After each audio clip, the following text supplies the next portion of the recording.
Hey everyone, welcome back to K-Korner, your go-to place for the most unbelievable yet totally true stories from around the globe. I'm your host, Crown, ready to dive into some wild tales that are sure to leave you amazed. So grab a snack, get comfy, and let's get started with today's lineup of jaw-dropping stories.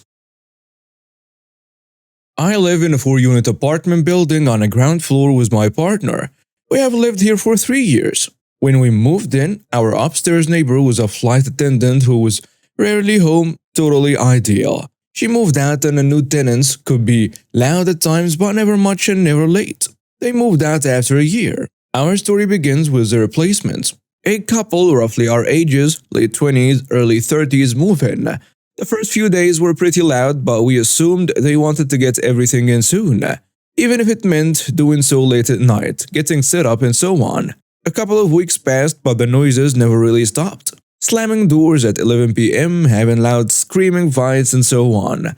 My partner is possibly the world's heaviest sleeper. I have a hard time waking him up for anything. He was also lucky enough to travel for work at this time, so he didn't deal with most of it. When he was home, though, it woke him up. Roughly 15 days after moving in, they wake us up at midnight fighting. It quiets down, so we go back to sleep. Then we get woken up at 4 a.m. to more fighting. My partner goes up and knocks on the door. He gives a gentle, "Hey guys, sorry to come up, but we have work in the morning and cannot be getting woken up like this." The guy apologizes. The girl has the glassy-eyed stare of someone drinking or taking something, and the whole time her partner is apologizing, she's slurring that her partner is a jerk. My partner comes back downstairs.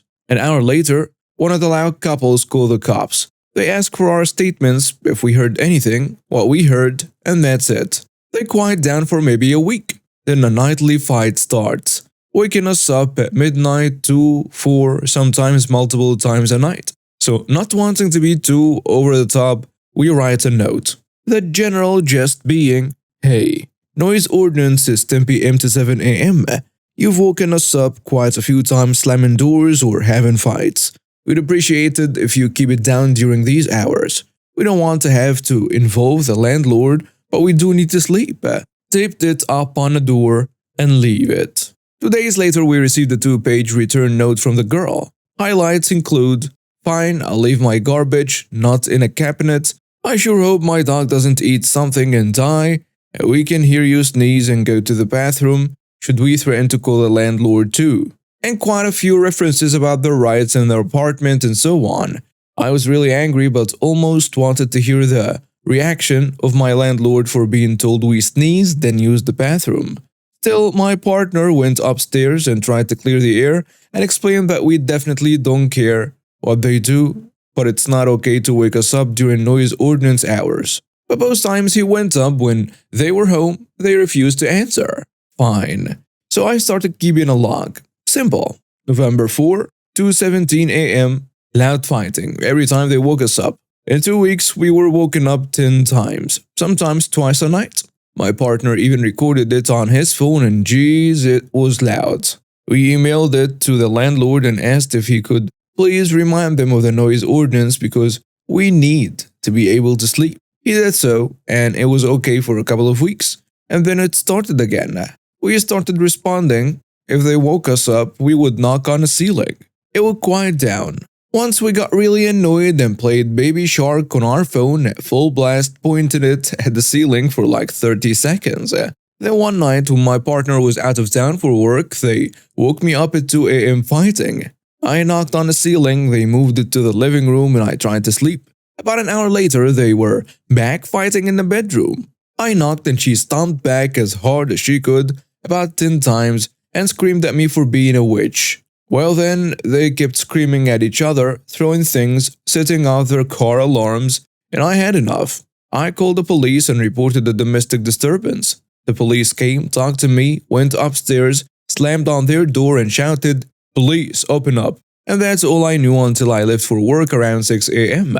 I went out to get in my car and found a cell phone and cigarette rolling supplies in the parking lot behind my car. I picked them up and moved them in the grass. Pity, I know. I went to work. It was still there when I got home. I ignored it. A little while later, there was a knock at my door. I wasn't going to open it, but heard the tiny dog, so knew it was my good neighbor in the other upstairs unit. I let her in and she asked what happened.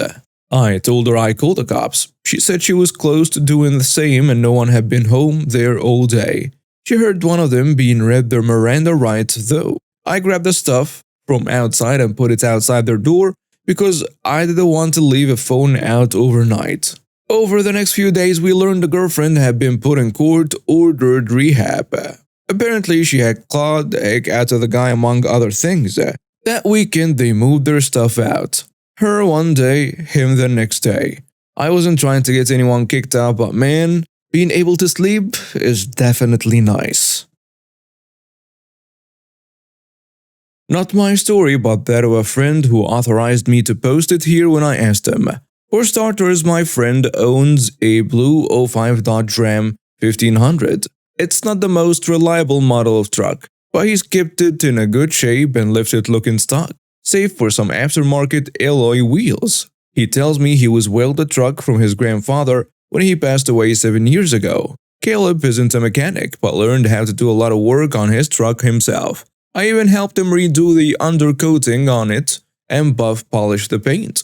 This story takes place around 3 years ago. My friend tells me this was really the one and only time he's dealt with an entitled parent. He described her as looking like a teapot, short and stout.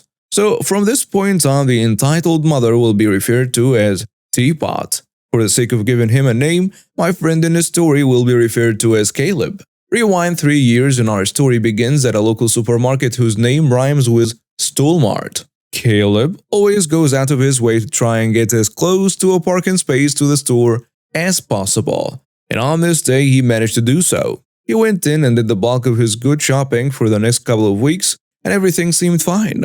But of course, now comes the intercaring part of the story. Caleb was pushing his cart out when he saw an older woman trying to force open the rear door of the canopy of his truck, which is odd because you could clearly see inside that he didn't really have anything of value in it other than a few tools. She didn't seem to notice him until he was super close and said to her, "Excuse me, what are you doing?" Teapot jumped back like lightning struck, but then quickly started playing the little old lady card, though this woman was about 50 tops. She put her hand over her heart and said in an over-exaggerated way, "Oh dear, you shouldn't sneak up on people like that, young man." "Yeah, sure. What are you doing?"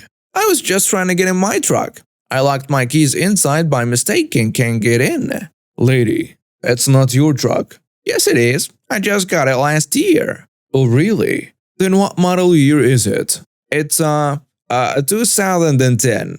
Just look at how clean and new it looks." "No, lady, it's an '05. I know this because, well, it's my truck." Caleb then produced the keys and pressed the button on the fob to unlock the door. He said Teapot first went white, then red with anger.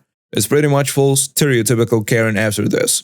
"Listen here, you little jerk. You don't deserve a truck this nice. It would be a lot better for someone like my son.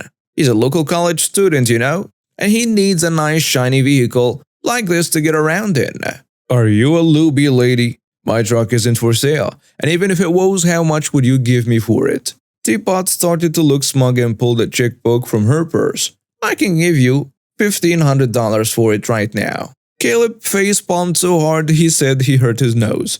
"Lady, my truck is worth several times that, and I personally kept it up with its maintenance for several years. There is no way I'd take $1,500 for it. Plus, there is no way I'd hand over the title unless I was paid with cash. I don't trust checks." Teapot moved to get up in his face, which was funny because he was a full foot taller than her. She was about to speak when Caleb silenced her with a loud, "Don't even think about it, lady. My truck isn't yours for the taking. It never will be. Now leave me alone so I can unload my groceries in peace and go home." He then did his best to try and ignore Teapot as she began screaming and saying that she would call the police. Caleb then just yelled back, "Call them then." And she actually did that. She pulled out an old flip phone and began fake crying while speaking with the person on the other end. Caleb finished loading his groceries and locked the truck because he wasn't about to drive off with the police on their way. When the police arrived, Teapot actually flopped down onto the ground, and she started fake crying like a baby while flailing her arms and legs around and pointing at Caleb screaming, He knocked me to the ground and stole my truck. And then he said he'd come back later and hurt my family. Arrest him now." The two police officers that had shown up were an older man with a mustache and a younger one that Caleb said he guessed was a rookie, because the younger one was immediately getting ready to aim his taser when the older one stopped him so they could assess the situation first. Caleb raised both hands and calmly stated that nothing Teapot said was true, and that she'd been harassing him since he caught her trying to break into his truck. Teapot, while still having a tantrum on the ground, yelled, "He's lying! Arrest him!" The rookie officer spoke with Teapot while the mustached one spoke with Caleb. Since he was so close to the store, Caleb stated that he bet that the security cameras picked up the whole thing. It was at this point that Teapot gave up on her act and started screaming like a banshee. While running at Caleb with a small pocket knife she pulled from her purse. Caleb tried to back away and held his hand up, and the knife went right through his left palm, which he described to me as one of the most painful things he'd ever felt. She pulled the knife out and tried to stab him again when the rookie tackled her to the ground and tased her. Teapot flailed around and started screaming and sobbing like a baby. When she finally stopped moving, the mustached officer cuffed her while the rookie called for an ambulance. Teapot was loaded into the police cruiser kicking and screaming, "Help! Police brutality! Someone help me!" Caleb was taken to the hospital to tend to the stab wound in his hand. Turns out he was incredibly lucky as the knife had gone right between the bones and not damaged any tendons. Later in court, Teapot actually tried to plead not guilty, but the evidence against her was overwhelming, and she was charged with attempted murder, attempted grand theft auto, and a few other things. The judge sentenced her to be put in a mental facility because she clearly was not well. As soon as that happened, Teapot flipped out again and began trying to charge at the judge, but she was quickly grabbed by the guards and hauled out of the courtroom. Also, during the trial, Caleb met Teapot's son. Turns out he got no contact with her as soon as he was old enough to move out because she was the most controlling and overbearing mother you could imagine. And ever since then, she's been trying to show up at his apartment and bring him nice things he suspected she stolen just to try and get him to talk to her. Guess she figured Caleb's truck would have gotten her back in her son's good graces or something. This story is getting written now because Caleb decided to check up on Teapot by searching her name online. She's still at the mental facility, and he found out from her son through social media that she looks likely to be staying there for quite some time to come. So, when I was 18, I worked at a large grocery chain. Our particular store was very mismanaged with new bosses coming in every other month. I worked at the bakery and deli, so I have plenty of stories. Tell me if you want more. I was fairly new when this happened. Now you need to know my bakery manager was a force to be reckoned with. She was 55 and done with people. She was hilarious and nice to me, but a real witch to customers. I'm the opposite. I'm naturally very mild-mannered and sweet. I can soothe most angry customers with ease. Now, it was difficult to be nice at this bakery. It was a complete disaster. We had one very elderly cake decorator who left super early. I was left alone most of the time when she was gone unless the manager was around. Now, I'm new and I have no experience writing on cakes. And even if I did, the icing we used was old and stiff and very difficult to write with. So 99% of the time, I had to deal with customers who wanted writing on cakes that I either had to tell them it would be a very bad job or they would have to come back tomorrow. Most people were very cool about it. Another issue was we could only take like 4 orders before we got backed up and had to refuse making new cakes because our single cake decorator couldn't be overloaded. We also needed a 3-day notice to make an order. This is where the entitled mother comes in. This woman walks up to the counter, I was in the freezer and the manager was on break. Even through the metal door, I could hear a violent and very annoying whiny style of hello. I hop out of the freezer and greet her. She was a young, tall brunette who was a little boy, about 6, beside her, looking at the display cakes. We offer free sugar cookies to kids, so I assumed that's what she was here for. Hello ma'am, sorry about that. Would your son like a cookie? I need a cake.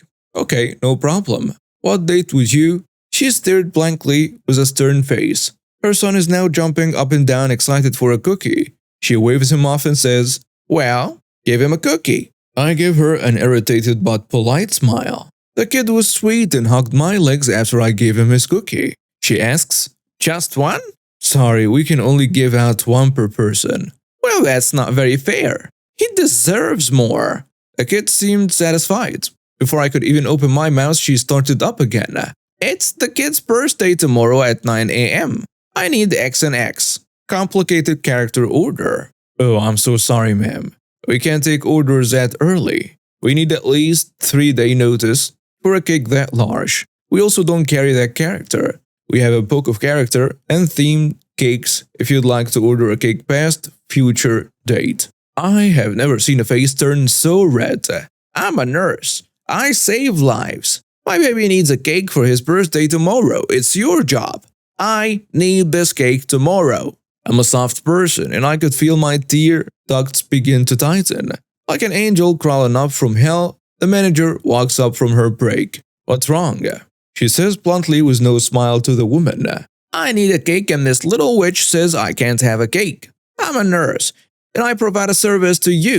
I demand a cake for my son tomorrow. It should be free for my trouble." "I don't care that you're a nurse. You're not better than me or my employee. You're not getting a cake by tomorrow or for free. If you want one after X date, then we can do it." The mom was in a state of shock, her mouth agape like a fish. "But I'm a nurse." The manager cuts her off and said, "I don't care. The manager is my hero at this point and I'm just eating a sugar cookie and enjoying the show." The mom starts screeching at the manager about how she deserves the best for saving lives, as if that's going to make a cake appear out of the manager's hands. The manager just waits out her tantrum. "You can take one of our pre-made cakes and we will write on it. Take it or leave it." The mom huffs and still red in the face says, "Fine, I'll take this one. Write happy birthday kid in cursive and hurry it up. You're wasting my time." The manager has the ability to write on cakes a lot better than me. She smirks and looks at me and I smile back. I proceed to write the most cracked, wobbly, ineligible lettering as possible, which was easy enough. The mom explodes when she sees a cake. "This looks like poop." "Sorry, ma'am, I'm not the cake decorator." She grabs the cake, storms off, and I felt bad for the kid as he gives me a little goodbye wave as he's dragged away by his entitled mother. The manager gives me my break, and I head to the break room with a big smile on my face. And there you have it, folks. Another round of incredible stories wrapped up here at K-Korner. From noisy neighbors to entitled parents. If you enjoyed today's stories, don't forget to hit that like button, subscribe, and ring the bell for more content. Got a crazy story of your own? Share it in the comments with us. We love hearing from you. Until next time, I'm Crown signing off. Stay curious, stay entertained, and keep living those unbelievable tales. Catch you in the next one.